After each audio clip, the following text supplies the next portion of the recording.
Hello everyone, welcome to the Ready Set Life YouTube channel. If you are new here, hi, my name is Brittany and I am a financial coach who makes videos all about helping you take the fear out of finance so that you can live the rest of your life.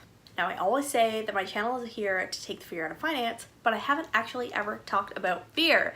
So today I'm going to tell you 3 of my biggest financial fears and how I overcame them. Maybe you will see yourself in some of these and realize that you aren't alone, or maybe you can share this with a friend who you think might be going through something similar. Either way, I hope that it helps someone out there to hear these. So the first money fear that I wanted to talk about is being left out. This is one of my biggest fears. I get serious FOMO for almost everything. Sometimes I even attend events that I know I don't want to go to because I'm afraid something cool will happen there. Does anyone remember How I Met Your Mother? If you do, you'll know what I'm talking about when I say I am definitely worried of becoming a blitz. This kind of thinking can really affect your finances. I had financial goals like getting out of debt and saving for a house, but I would still pay for something that I didn't want or didn't need because I was afraid of being left behind. How many of you have gone on a trip or went to a dinner that you couldn't afford because you didn't want to miss out? There's no easy solution for fixing this, but you can start understanding yourself. Recognize when you're in those moments and speak up about it. It's hard, but talking to your friends about money is important. They love you for who you are, not how much money you have. And if they do care about your money, you shouldn't be friends with them anyway. If you talk about money with your friends, you can plan for larger outings. Make sure things like big trips or concerts are planned at least a few months ahead so that you can make an informed decision about whether you want to go and work it into your budget in advance. When you're in a moment and your friend is asking you to pay for something that you didn't anticipate, it can be really hard to say no. But if you talk about money regularly, it's easy to say something like, "Thanks so much for inviting me. I would love to, but I'm kind of focusing on debt payoff and going out for dinner right now just doesn't really align with that.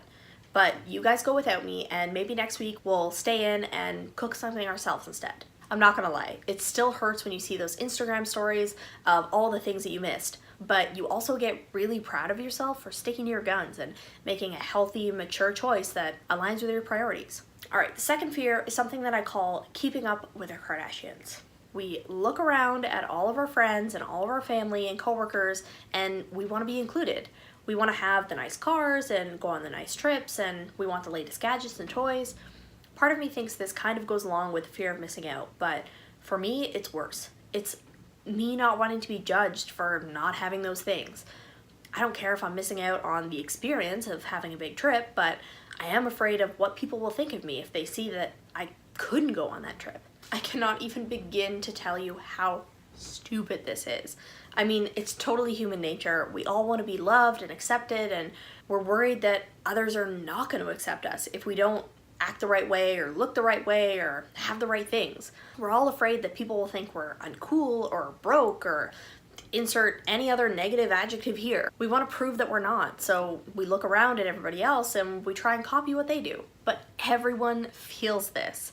Everyone is at the center of their whole world, so they think that others are looking at them and thinking about how bad they are at blank. But seriously, no one is looking. No one cares what you wear or what you drive or how much money you make. The only reason that people care about this is to relate it to themselves. They want to know what you drive so that they can make sure that their car is the same. They want to know how much money you make because they want to make sure that they have the same.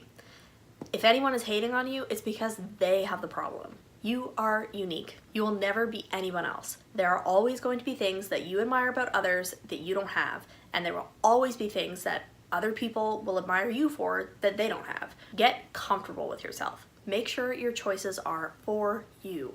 Know that anything that you're buying, doing, or saying about your money isn't for anybody else. It's for you and your plan, your priorities. I know it's totally easier said than done, but that's the only thing that's 100% guaranteed to make you happy. You don't even want to be a Kardashian anyway. They have to deal with way too much shit. The final money here that I want to talk about is a big one. Failure. We are all afraid of failure. And with money, it seems so much more crushing.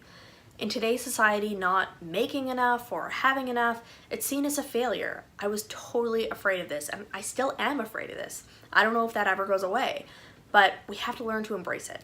The fact is, money is how our society runs. To be functional adults, we have to deal with it. We have to understand the basics of finance and how to actually manage our personal money. But how many of us actually have those skills? We're not often taught this in schools, and if we are, we're too young to care or realize the impact of that actual lesson.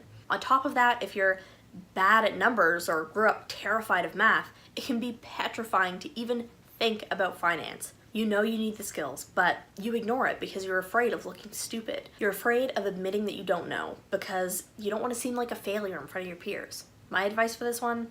Just start slow. Take it one step at a time. Start talking to your friends about money in a comfortable space with people who love you. Work with a financial coach. It doesn't have to be me, but any good financial coach will create a judgment-free zone for you to work through what you need to. And if you would like it to be me, I'll link my website up in the cards. I would love to be that person for you. You will never be free of the fear of failure, but you just have to take the chance of failure and do it anyway. There's a great quote by J.K. Rowling that fits the situation perfectly. She said, "It is impossible to live without failing at something, unless you live so cautiously that you might as well not have lived at all, in which case you fail by default." Alright guys, that is all I have for today, so let me know in the comments down below what your biggest money fear is. And if you're ready to face your financial fears, get naked with me. By which I mean financially naked. I do not want to see your body, but I do want to hear about your finances. So I have started a Facebook group all about getting exposed and uncomfortable with your money. If you want a safe, inclusive space where you can talk about money with an awesome group of people just like you, join me. It's called Financially Naked with Ready Set Life, and the link is down below. Alright, thanks for watching everyone, and remember to subscribe and hit the bell if you haven't already. Have a great day. Bye!